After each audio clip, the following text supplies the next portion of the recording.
झालं का काय आज आक्रमक आंदोलन होते काय या वर्षीचा ऊस गाळप हंगाम सोलापूर जिल्ह्यातला जवळजवळ संपुष्टात आलेला आहे. काही कारखान्यांचा अंतिम टप्प्यात आहे. आज फेब्रुवारी अखेर जवळजवळ 500 कोटीपेक्षा जास्त ऊसाची थकबाकी या ठिकाणी थकलेली आहे. खरं तर यावर्षी अतिवृष्टी झाली, महापूर आला, त्यामुळे शेतकरी भयंकर अडचणीत होते, आर्थिक अडचणीत आहेत.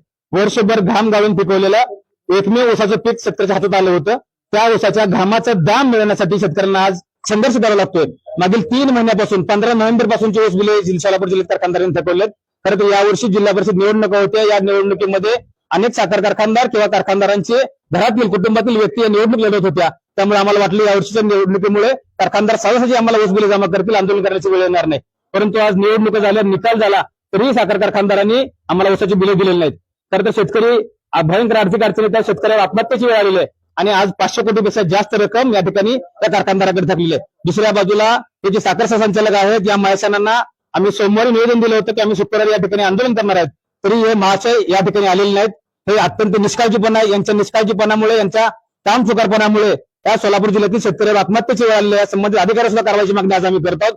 कारण याच जिल्ह्यात असणारे गोकुळ कारखाना आहे, त्या कारखान्याने मागील वर्षाची शेतकऱ्यांची ऊस बिले दिली नसल्यामुळे त्या कारखान्यात साखर त्यांनी अरासाची कारवाई केली होती.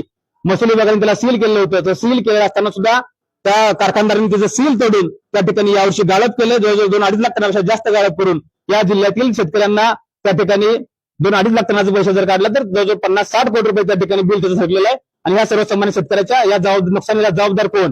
तर हे जे अधिकारी आहेत ज्यांनी त्यांच्यावर कारवाई करायला पाहिजे होती, ते अधिकारीच असं वेळेवर या ठिकाणी येत नाहीत. हे कार्यालय असून अडचण नसून कळंबा फक्त आम्हाला दाखवण्यासाठी कार्यालय या ठिकाणी, फक्त शेतकऱ्यांसाठी नाही तर या कार्यालयामधून फक्त कारखानदारांच्या सोयीसाठी हे कार्यालय या ठिकाणी झाले का? कारखानदारांना पुण्याला जाऊन परवानगी आणण्यापेक्षा या ठिकाणी त्यांच्या कार्यालय देतील म्हणून हे कार्यालय का? या ठिकाणी सर्वसामान्य शेतकऱ्यांना न्याय मिळाला पाहिजे होता, पण ते मिळत नाही. आज आम्हाला जोपर्यंत या शेतकऱ्यांचे संपूर्ण ऊस बिले जमा करतात, कारखानदार जमा करणार नाहीत किंवा या अधिकारी या कारखानदारावर कारवाई करणार नाहीत आणि या अधिकाऱ्यावर सुद्धा कारवाई करण्याची आम्ही साखर मागणी करणार आहे. जोपर्यंत त्यांच्यावर कारवाई होणार नाही तोपर्यंत आम्ही या ठिकाणी उठणार नाही, ही भूमिका आम्ही या ठिकाणी घेतलेली आहे.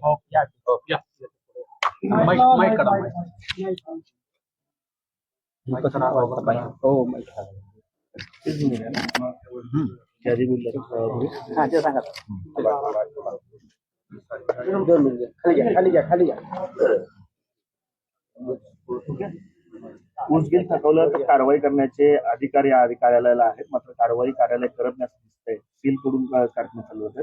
काय भूमिका?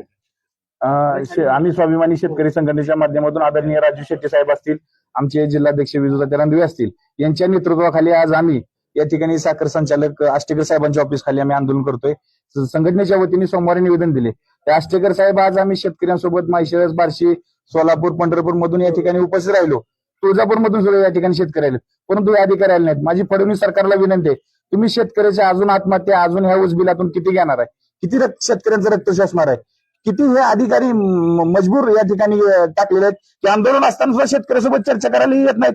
आम्ही आमच्या संसदेचा अंत संपलेला आहे. आम्ही आज आमच्या जर प्रश्नाचं या ठिकाणी आमच्या थकीत ऊस बिलासंदर्भात जर आम्हाला आज नाही उत्तर भेटलं किंवा नाही आमच्या पैशाचं काय तोडजोड आली तर हे कार्यालय असून या ठिकाणी उपयोग आहे. म्हणून या कार्यालयाची आम्ही राग रांगोळी केल्याशिवाय या ठिकाणी आम्ही उठणार नाही. एवढीच या ठिकाणी आम्ही शेतकरी संघटनेच्या आमच्या शेतकरी बांधवाच्या वतीने ताटेर भूमिका घेऊन आम्ही आज ठिकाणी लढायच्या असून मरण्यासाठी सुद्धा आम्ही तयार आहोत.